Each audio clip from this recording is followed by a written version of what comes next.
एक लंबे इंतज़ार के बाद नई शिक्षा नीति 2020 अब हमारे सामने है।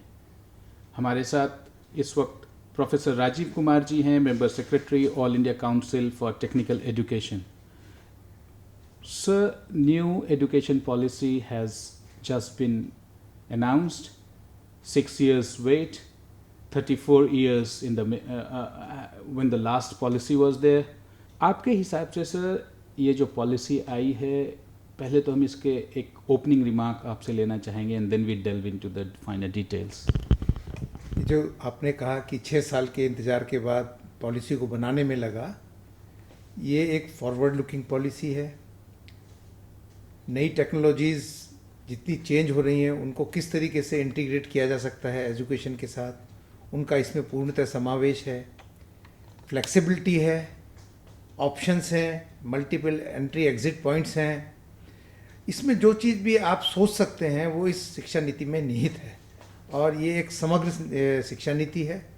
और इस शिक्षा नीति को से उम्मीद है कि देश में शिक्षा का स्तर और आने वाला युवा और जो हमारी सरकार का और ग्रॉस एनरोलमेंट रेशो बढ़ाने का जो संकल्प है, हम उस टारगेट को अचीव करने में सक्षम होंगे।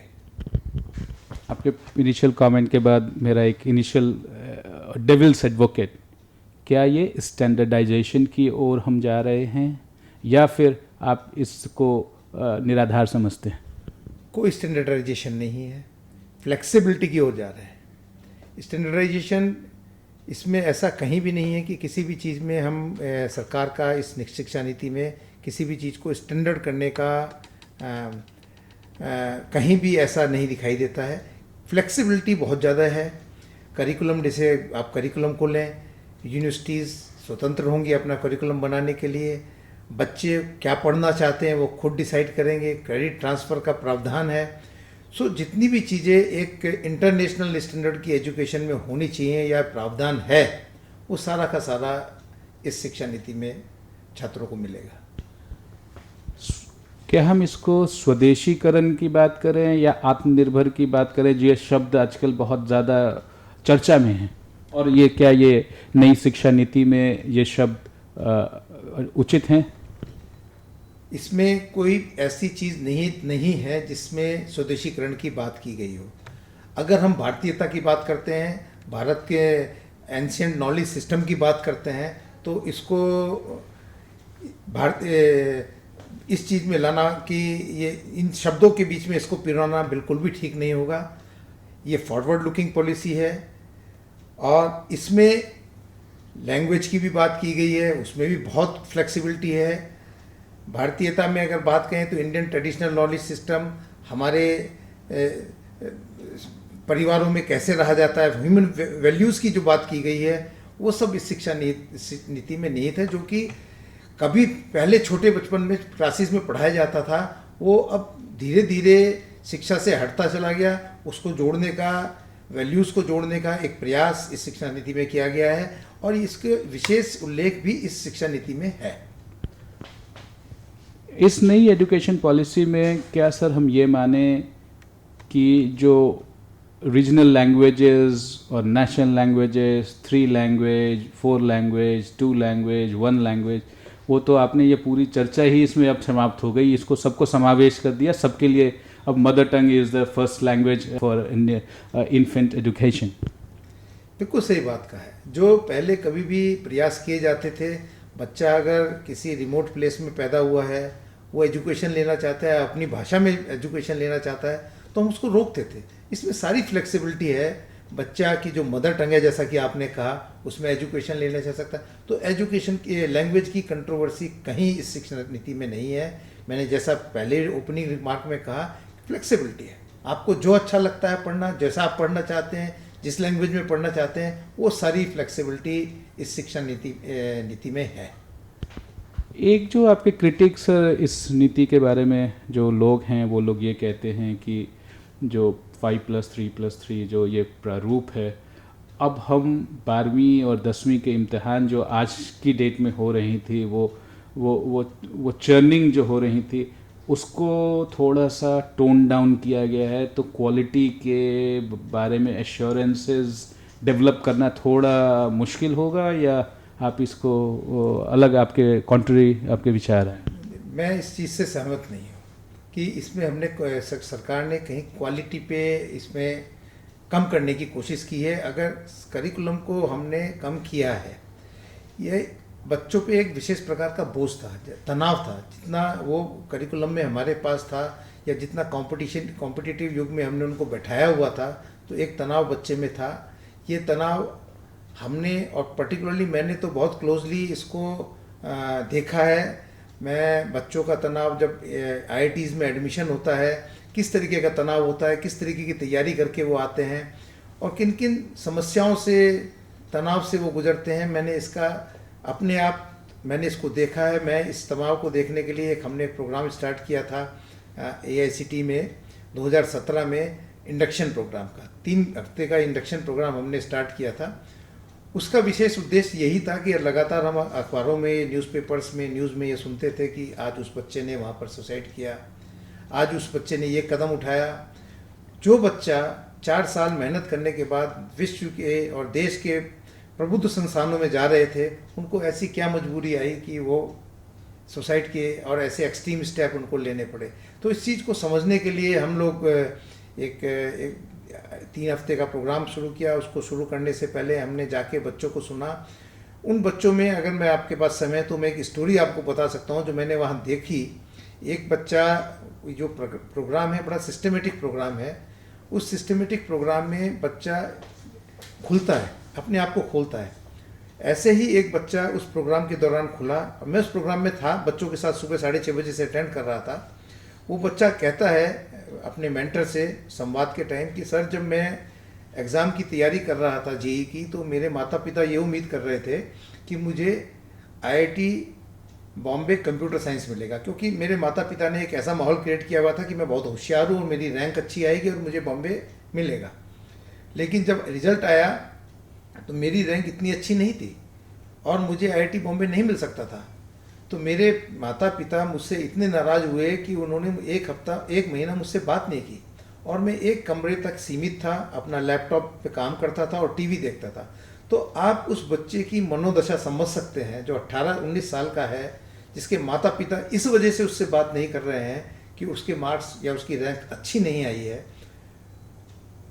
उस बच्चे की स्थिति को आप समझ सकते हैं और उस बच्चे ने ये स्थिति बयां की। फिर उस बच्चे ने आगे कहा कि सर, पता नहीं मेरे अंदर से क्या आया और मैंने एक निर्णय लिया कि मैं, जो भी मुझे IIT मिलती है मैं वहाँ जाऊँगा। और उसने IIT BHU में एडमिशन लिया। उसको मैकेनिकल इंजीनियरिंग पर मिली। और वो बच्चा ये कहता है आगे कि सर, मुझे एडमिशन लेने से पहले ये भी नहीं पता था कि कंप्यूटर साइंस क्या होती है। मुझे एडमिशन लेने से पहले ये भी नहीं पता था मैकेनिकल इंजीनियरिंग क्या होती है। लेकिन मेरे ऊपर दबाव था कि तुम्हें बॉम्बे जाना है और कंप्यूटर साइंस करनी है। लेकिन मैं यहाँ आने के बाद, ये इंडक्शन प्रोग्राम करने के बाद, आपसे संवाद होने के बाद मैं बहुत खुश हूँ, मैं सेटिस्फाइड हूँ। मैं अपनी ब्रांच जो मुझे लगता है कि मैंने बहुत अच्छी चीज़ पाई है। तो मैं मानता हूँ कि अगर वो प्रोग्राम ना हुआ होता IIT BHU में उस साल, तो वो डेफिनेटली बच्चा एक डिप्रेशन की स्टेट में पहुँच जाता। और डिप्रेशन की स्टेट का अंजाम बहुत अच्छा नहीं होता है, ये हम सब लोग जानते हैं। तो इसी चीज़ को लेके हमने इंडक्शन प्रोग्राम स्टार्ट किया। वो सफलतापूर्वक ये तीसरा साल होता जो चलता, 2 साल से देश के सभी तकनीकी संस्थानों में चल रहा है।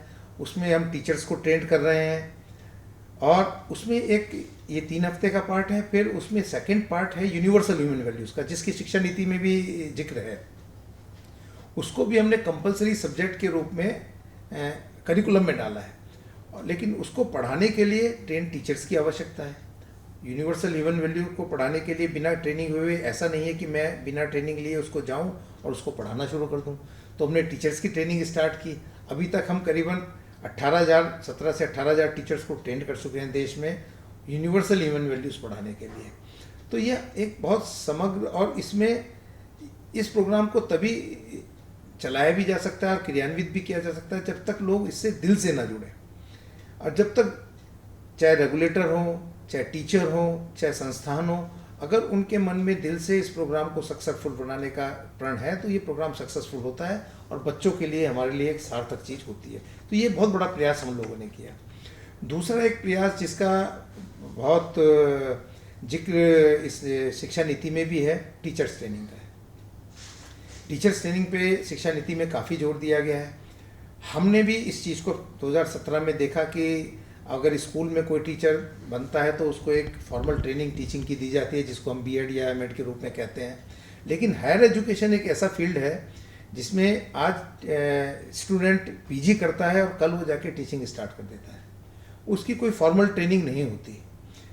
हमने ये देखा कि टीचर को क्लास में सब्जेक्ट नॉलेज होने के अलावा भी बहुत सी चीज़ों की आवश्यकताएं होती हैं कि कैसे लेक्चर प्लान बनाना है, कैसे इवैल्यूएशन करना है, कैसे आईसीटी इंफॉर्मेशन कम्युनिकेशन टेक्नोलॉजी का यूज़ करना है, कैसे क्या एथिक्स हैं। ये बहुत सारी चीज़ें शिक्षा के साथ जुड़ी हुई हैं, नॉलेज के साथ साथ। तो इन चीज़ों को हमने टीचर्स की ट्रेनिंग का एक मॉड्यूल 8 मॉड्यूल्स हम लोगों ने बनाए, और इनको जो भी शिक्षक तकनीकी शिक्षा के क्षेत्र में एंटर करता है, हमने उनके लिए वो मॉड्यूल्स मैंडेटरी किए। अब देश में इतने शिक्षक हैं तकनीकी शिक्षा में, उन सबको फेस टू फेस ये मॉड्यूल कराना इतना आसान नहीं था। हमने देश में 4 निटर्स हैं, national institute of teachers training जिसको बोलते हैं, निटर्स बोलते हैं।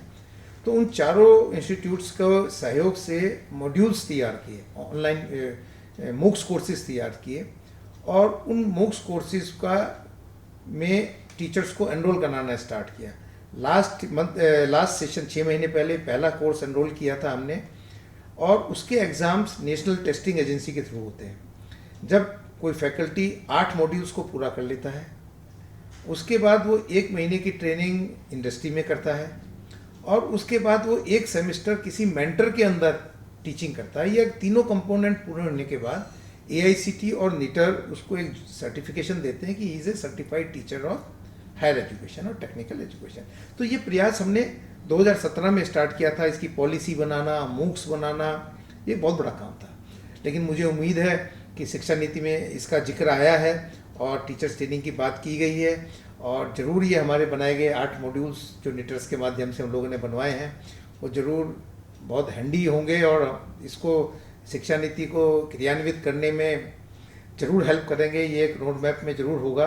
अभी रोड मैप बन रहा है, किस किस तरीके से है, सरकार ने प्रारूप जरूर तैयार किया होगा, जिसकी जानकारी मुझे नहीं है, लेकिन ज़रूर इस चीज़ को उन्होंने एक्नॉलेज किया होगा, मैं ये मानता हूँ। सर, ये जो टीचर्स ट्रेनिंग की जो बात है, अब यदि हम ये प्राइमरी एजुकेशन से लेके एक हायर एजुकेशन और टेक्निकल एजुकेशन सबको इंक्लूड कर ले तो ऑलमोस्ट 1 करोड़ से भी ज़्यादा हैं, और डिजिटल फॉर्मेट को आप यूज़ कर रहे हैं इस टूल के इस माध्यम से, जो आप उनको रीट्रेन कर रहे हैं। तो आपको क्या लगता है कि the benchmark of teachers qualification enhancement, qualification तो उनके पास है, लेकिन plus qualification plus enhancement of knowledge और शेयरिंग ऑफ इंफॉर्मेशन, उससे एक बहुत बड़ा बल मिलेगा। डिजिटल प्लेटफॉर्म अभी हमारे पास ऑनलाइन प्लेटफॉर्म भी हैं, डिजिटल प्लेटफॉर्म भी है, इंटरनेट पेनिट्रेशन भी है, मोबाइल पेनिट्रेशन भी है, that will all add up to reach the target of training 1 crore plus at all level. और आप लोगों ने जो टेक्निकल एजुकेशन में किया वो उसको नॉर्मल जनरल एजुकेशन और स्कूल एजुकेशन में भी उसके कुछ आयाम ट्रांसलेट होंगे और एक दूसरे से स्ट्रेंथ और हैंड होल्डिंग होगी। हाँ, आपने बिल्कुल सही कहा कि ये जो हम लोगों का मन था कि इसको किसी तरीके से डिजिटल में करें, जब शुरू में हमने सोचा था, जब तक कोविड नहीं था, तो लेकिन उसमें हमें टाइम लग रहा था। हमें अपना टाइम लाइन सोचा था कि 1 साल में 1.5 साल में ये काम पूरा करेंगे, लेकिन जैसे कहते हैं ना, कोई समस्या अपने साथ समाधान और अवसर भी लेके आती है। तो इस कोविड ने इन सब चीज़ों को इतना आसान बना दिया कि ये सब कुछ हम ये विदिन 3 मंथ्स सब कुछ कर पा रहे हैं। और सारे टीचर्स जो आईटी टूल्स हैं, आईटी टेक्नोलॉजीज़ हैं, मोबाइल्स का बेस्ट यूज़, लैपटॉप का जितने प्लेटफॉर्म्स हैं उनका बेस्ट यूज़ कैसे किया जा सकता है, वो टीचर जिनको इनका ज्ञान भी नहीं था, उन लोगों ने भी इन 3 महीने में 4 महीने में इन सब चीज़ों को बहुत आसानी से सीखा है। हाँ, एक थोड़ा सा इशू जो हमने भी महसूस किया है कि दूर दराज के इलाकों में और कोई हिली एरिया में एक इंटरनेट एक थोड़ा सा एक इशू है, लेकिन सरकार ने इस पे संज्ञान लिया है और बहुत तेज़ी से सरकार इन चीज़ों पे कार्य कर रही है। जहाँ इंटरनेट की सेवाएं थोड़ी कम है। सरकार ने कोशिश की है कि उनको इस दौरान भी उन्होंने काफ़ी चीज़ें पहुंचाई हैं, लेकिन मुझे लगता है कि आने वाले समय में ये इंटरनेट कोई समस्या रहने वाली नहीं है। सरकार इसमें बहुत तेज़ी से लगी हुई है और मुझे लगता है 3-4 महीने में इंटरनेट कोई एक समस्या नहीं रह पाएगा। तो मुझे सर इसमें ये लगता है कि ब्रिक एंड मोटार भी इस्तेमाल कर पाएँ। जैसे पहले हम लोकल करते थे, ब्रिक एंड मोटार आप एक जगह ला करके लोगों को इकट्ठा करके आप कम्युनिकेट करते थे। अब यह है कि लोकली नहीं करना है, जो रिमोट में उनको एक कॉमन सेंटर में लाके कर सकते हैं। I think that could be till the time internet penetration और internet viability is not reaching those remote corners, still you will be only be handful of people maybe in a single digit percentage. ये बिल्कुल आपने सही कहा। ये Covid के time में भी इस चीज़ पे जो आपने बताया, इस पे काफ़ी विचार हुआ और हमारी तरफ से सरकार को एक प्रस्ताव गया था। सरकार ने हमसे ओपिनियन मांगी थी, चेयरमैन साहब उस मीटिंग में गए थे। चेयरमैन साहब का सुझाव ये था कि हम ग्राम पंचायतों में अगर इंटरनेट नहीं आ रहा है तो कंटेंट्स को किसी ड्राइव में ले जाके कंप्यूटर वहाँ लगा दें ग्राम में जहाँ पर इंटरनेट की दिक्कत है, और वहाँ पर उन कंटेंट्स को बच्चों तक डिलीवर कराएं। और ये आसान सा एक बहुत सॉल्यूशन था। और हमारे कॉलेजेस, जहाँ तक AICT की बात है, बहुत गाँवों में भी हैं, तो उनमें सब में इंटरनेट की व्यवस्था अच्छी है। हम लोग तभी एक्रेडिटेशन या अप्रूवल देते हैं जब तक उनमें इंटरनेट एक मिनिमम इंटरनेट के स्टैंडर्ड नहीं होते। तो हमने उनसे सबसे अपील की थी कि आप जो भी बच्चे आसपास के आपका इंटरनेट यूज़ करना चाहते हैं, आप इस डिफ़िकल्ट टाइम में बच्चों की सबकी सहायता कीजिए। और हमने उनको लेटर लिखा कि आप इंटरनेट की सुविधाएं बच्चों को, भले ही वो आपके स्टूडेंट ना हों, सबको ये सुविधाएं प्रदान करें जिससे वो अपना एजुकेशन का क्रम चालू रख सकें।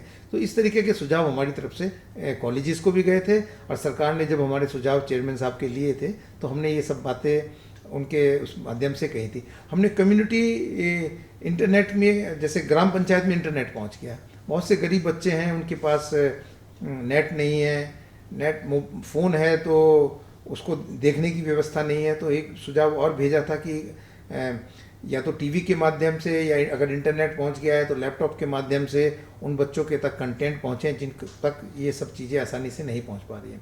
तो लेकिन मुझे उम्मीद है कि काफ़ी कुछ, अगर 100% नहीं तो हम 80% समस्या का समाधान सरकार ने किया है इस कोविड प्रॉब्लम में।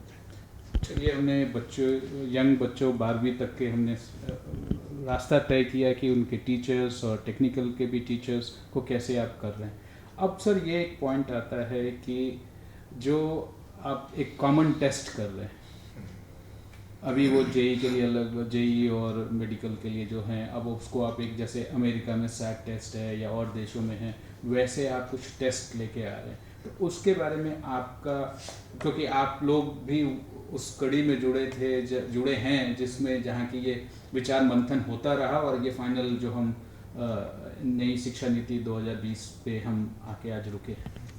बिल्कुल, ये टेस्ट की आवश्यकता बहुत पहले से महसूस की जा रही थी और इस टेस्ट में डिफरेंट टाइप की स्किल्स को, जैसे आपको सेट के बारे में पता है, वो डिफरेंट टाइप की स्किल्स का टेस्ट, उसमें कंपोनेंट्स होते हैं।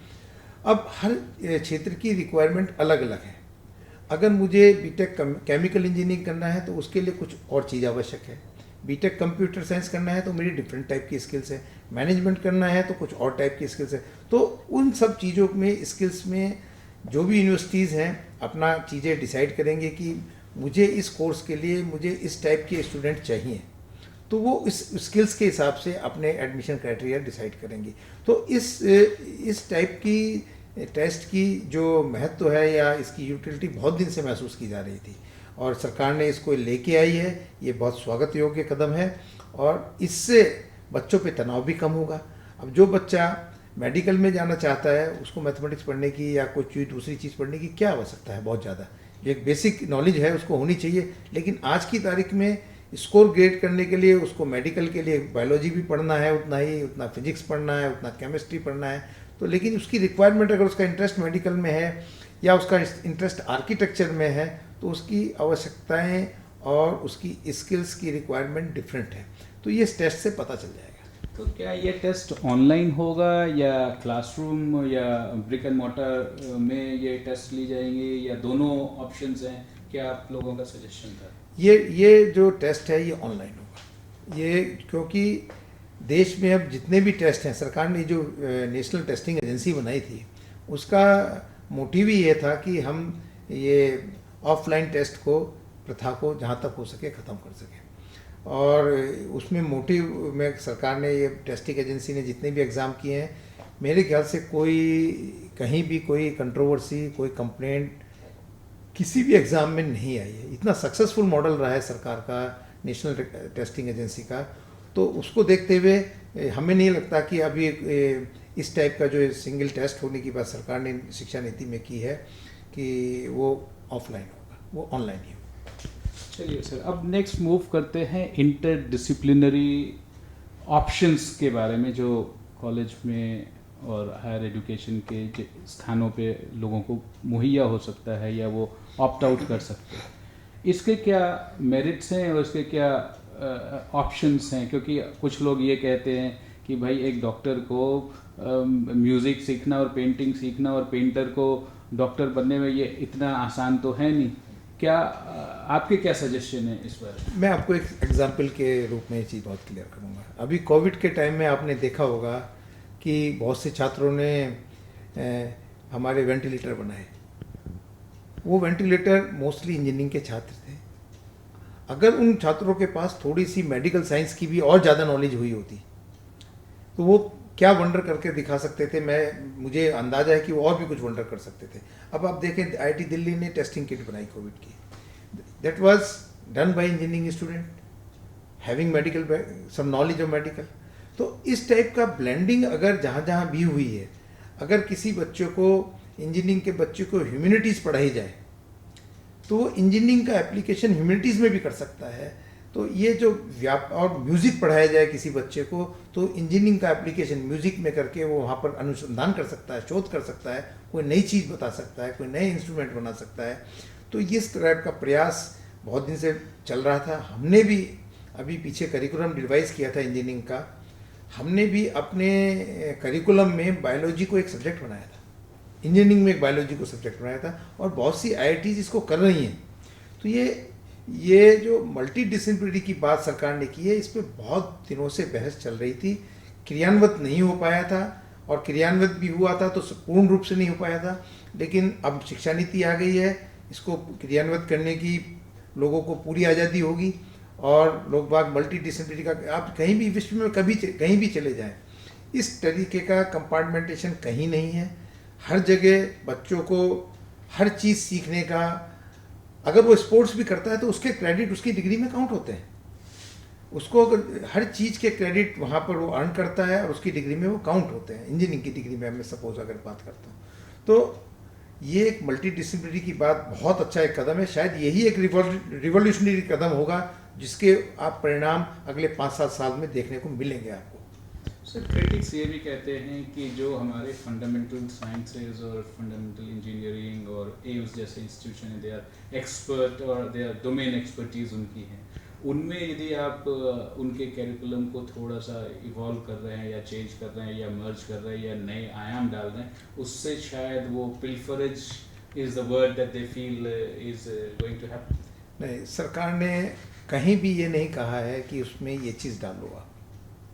अगर कोई संस्थान अपना करिकुलम बनाने की स्वतंत्रता उसके पास है, किसी की स्वतंत्रता में इस शिक्षा नीति में कोई अंकुश नहीं लगाया गया है। उसको, हर संस्थान को स्वायत्त बनाने की सरकार की इसमें नियत है, लेकिन उसके पास नियत कुछ पैरामीटर्स अगर वो फुलफिल करता है तो उसको स्वायत्तता देने की बात की गई है, और वो अपना करिकुलम, अपने कोर्स स्ट्रक्चर सब कुछ अपने आप डिसाइड कर सकता है। अगर उस संस्थान को ये महसूस होता है कि मुझे ये सब्जेक्ट डालने से मेरा जो संस्थान की उपयोगिता या बच्चों के अंदर रिसर्च कैपेबिलिटीज़ बढ़ती है तो वो डालेगा, जिसको नहीं रखती तो वो नहीं डालेगा। सरकार अपनी तरफ से कोई भी चीज़ इसमें नहीं थोप रही है। इस शिक्षा नीति ने कोई भी चीज़ थोपी नहीं है। मैंने कहा टोटल फ्लेक्सिबिलिटी है।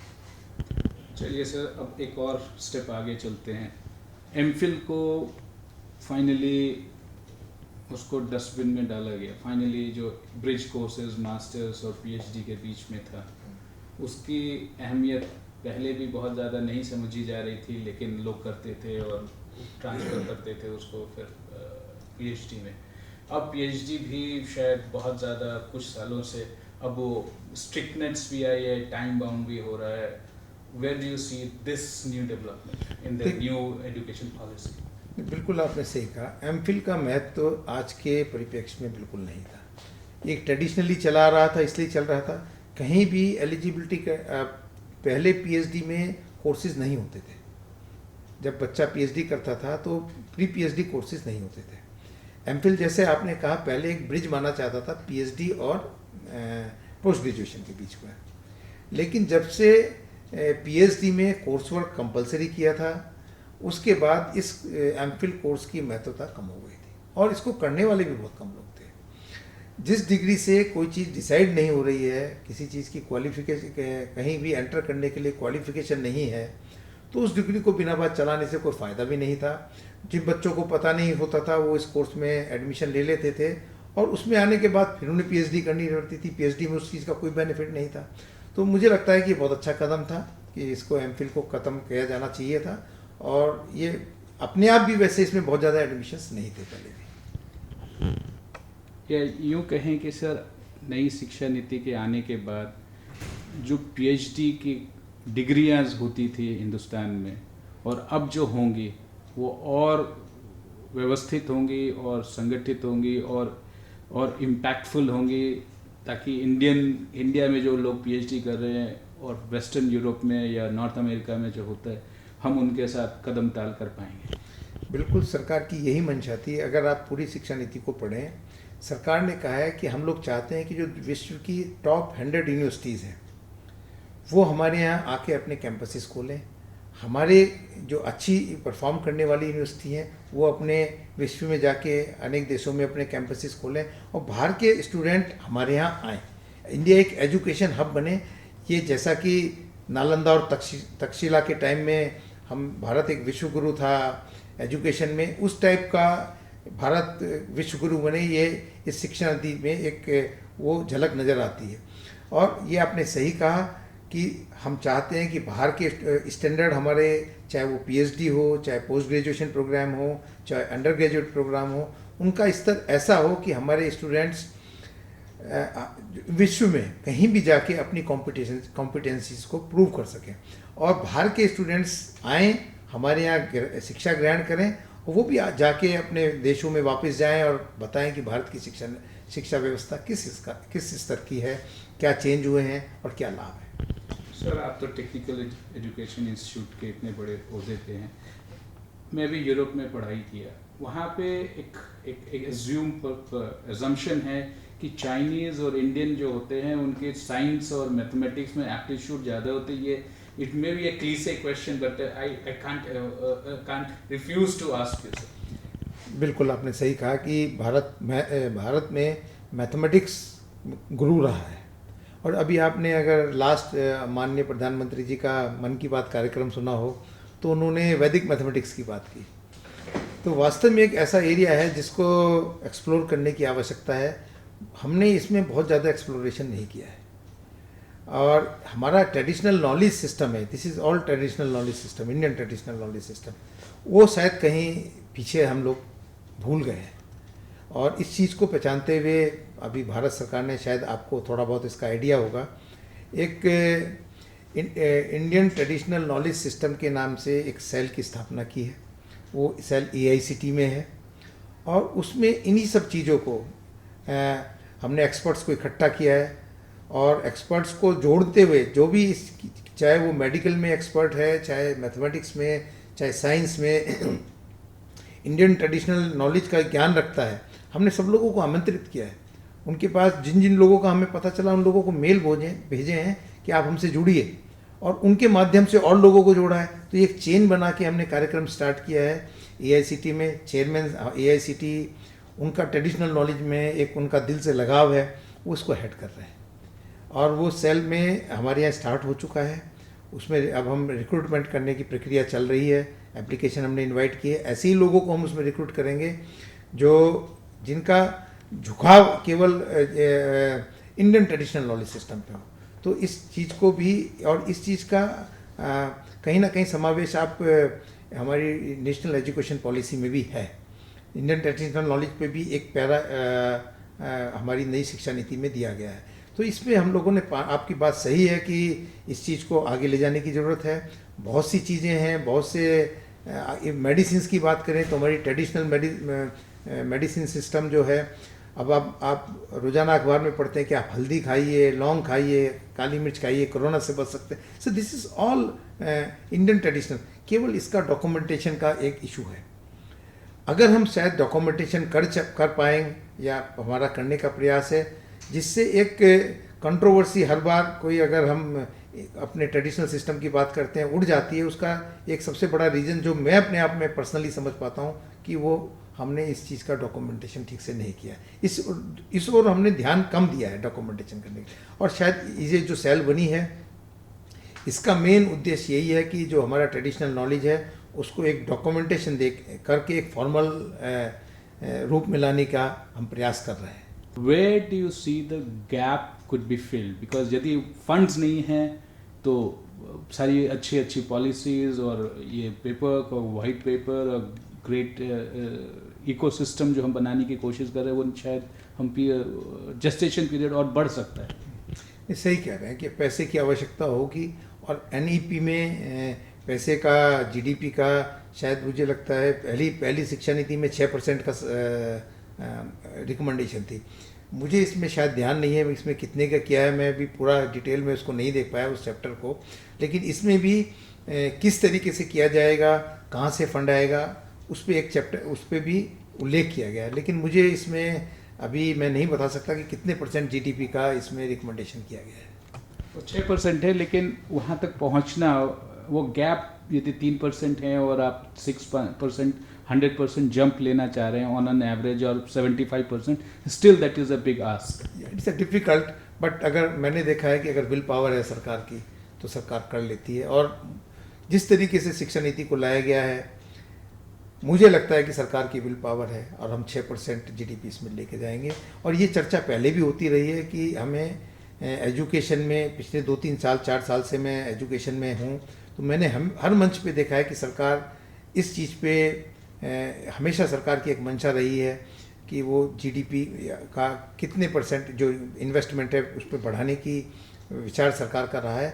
अब एजुकेशन पॉलिसी में अगर 6% का उन्होंने रिकमेंडेशन किया है, तो मुझे नहीं लगता कि 6% सरकार आराम से कर पाएगी। ऐसा नहीं है कि कोई दिक्कत आने वाली है।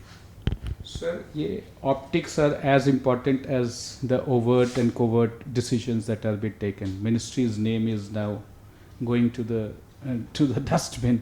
अब वो शिक्षा मंत्रालय बनने वाला है। Is it very important? How is it showing the vision statement of the government और द पार्टी इन पावर?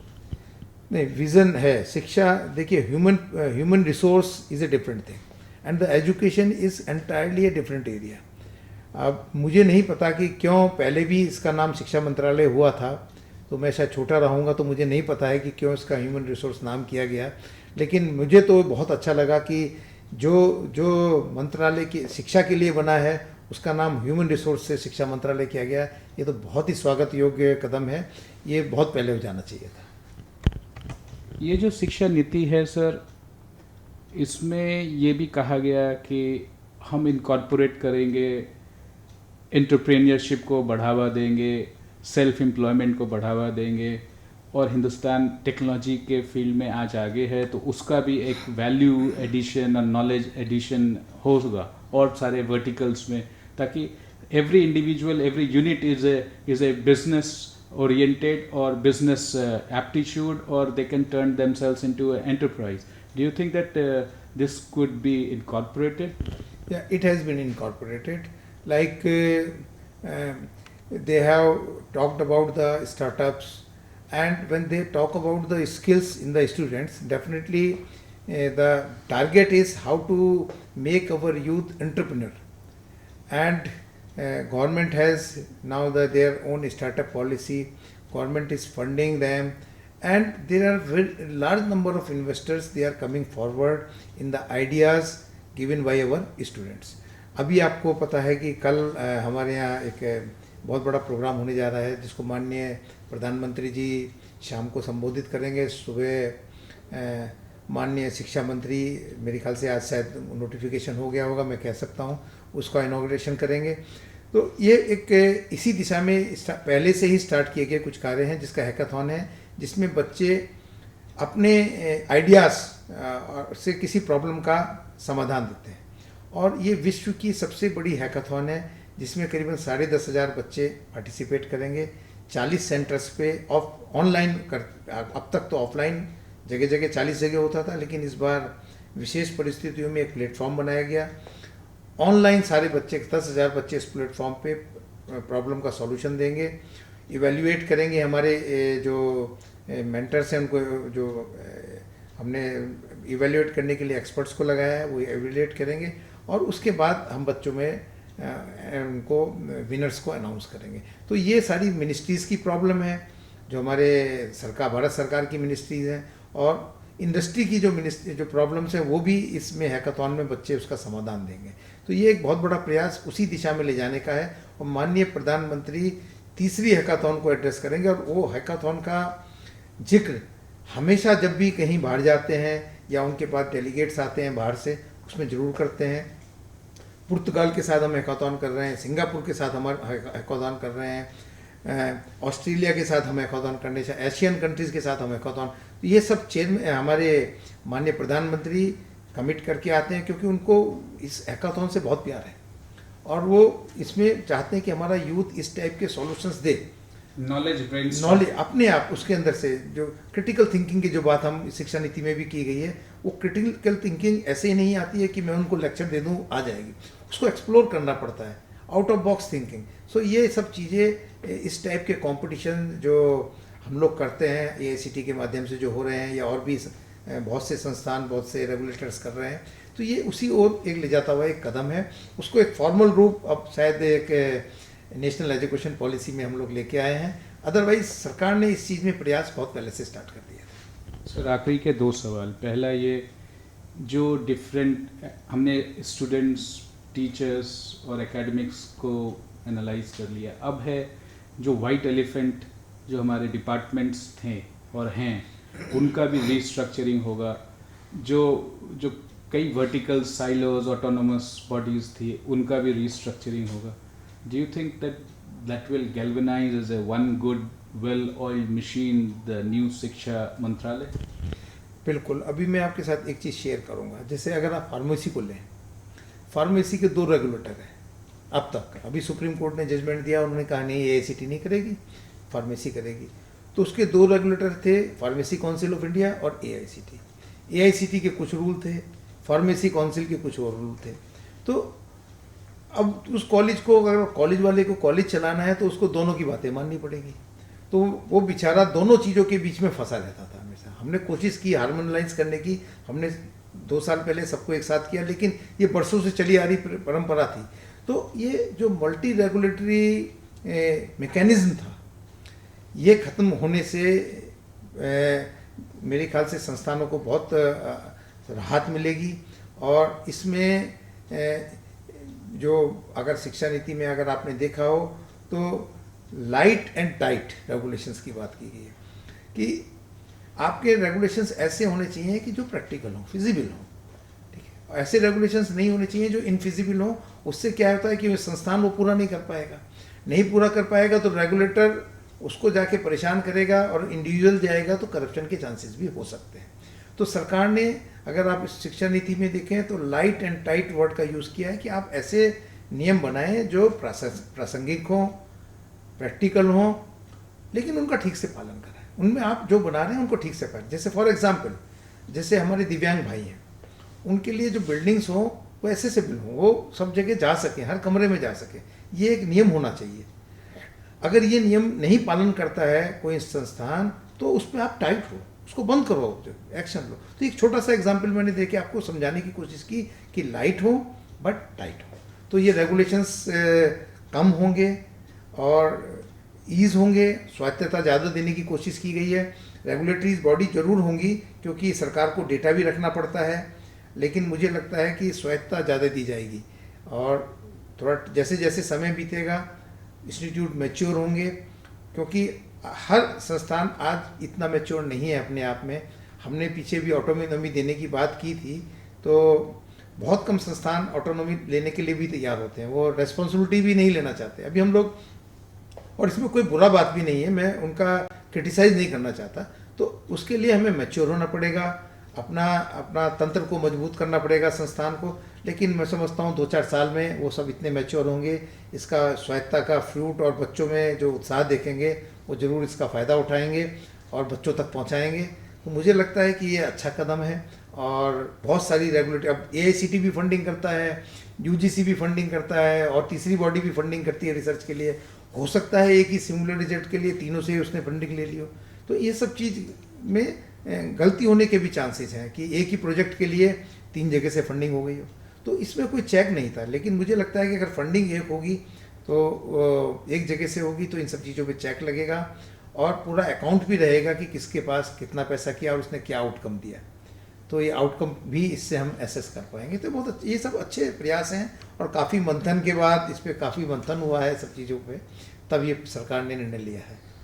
एक फाइनल ये पॉइंट सर, ऑब्जर्वेशन आप कहें या एक इनपुट कहें कि जब 6 साल से जो जद्दोजहद उठापटक चल रही थी कि क्या शिक्षा नीति आएगी, क्या पॉलिसी आएगा, what will be the new education policy, 6 years में बहुत सारी डिस्कशंस आई, फिर कंसल्टेशंस भी हुई, उसके बाद लास्ट के कुछ मंथ में भी बहुत सारी बातें हुई। लेकिन जब आ गई डिस्कशन और वोलेटाइल जो सिचुएशंस थे वो सब बंद हो गए। अब सब लोग, I assume that there is a understanding and good uptake of this policy. बिल्कुल, आपने जरूर शिक्षा नीति को आने में 6 साल लगे, लेकिन इतना इस पे विचार हुआ कि जब पहला ड्राफ्ट आया, ड्राफ्ट के आने के बाद हमारे ऑनरेबल मिनिस्टर ने लोगों से सुझाव मांगे उस पर, और सुझाव जो 2 लाख से भी ज़्यादा सुझाव आए, उन्होंने उनको एनालाइज किया। कोई भी एक भी सुझाव को उन्होंने छोड़ा नहीं, उनको कंपार्टमेंट बना के कि ये सुझाव इस कैटेगरी का है। मैंने देखा है मिनिस्ट्री में माननीय मंत्री जी उसमें कितना इंटरेस्ट लेते थे, मैंने ये भी देखा है।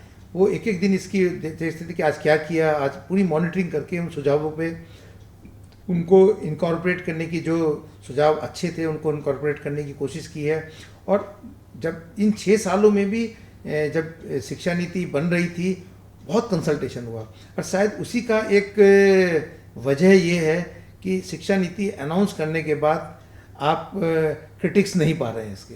आज कोई इसको क्रिटिसाइज करने वाला नहीं है कि शिक्षा नीति ये इसलिए ख़राब है, इसको कहने वाला मैंने तो शायद अभी न्यूज़पेपर्स में भी नहीं पढ़ा है, क्योंकि हमारे न्यूज़पेपर्स बहुत जल्दी छापते हैं। ऐसा भी कहीं नहीं आया कि किसी ने शिक्षा नीति के बारे में कोई कमेंट किया है। तो ये इतना अच्छा डॉक्यूमेंट, अगर हमने टाइम लिया है और अच्छा डॉक्यूमेंट आया है, तो वास्तव में इसकी सराहना की जानी चाहिए।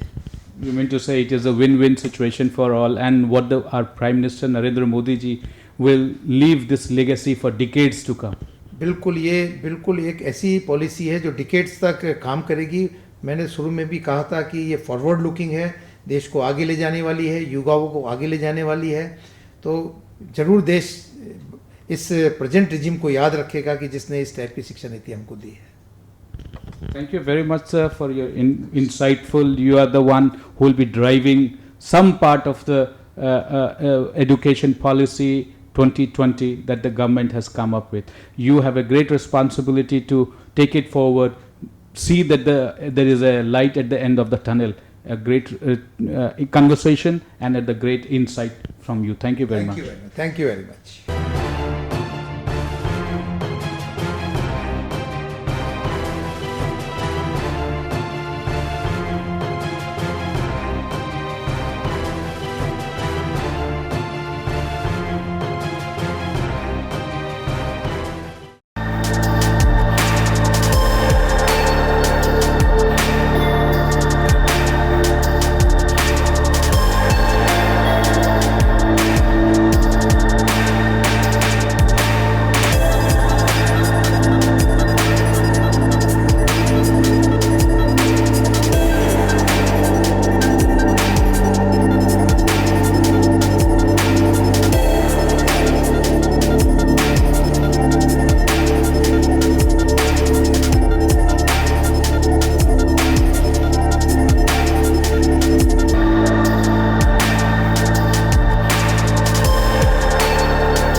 Download Tarang online radio app from Google Play Store.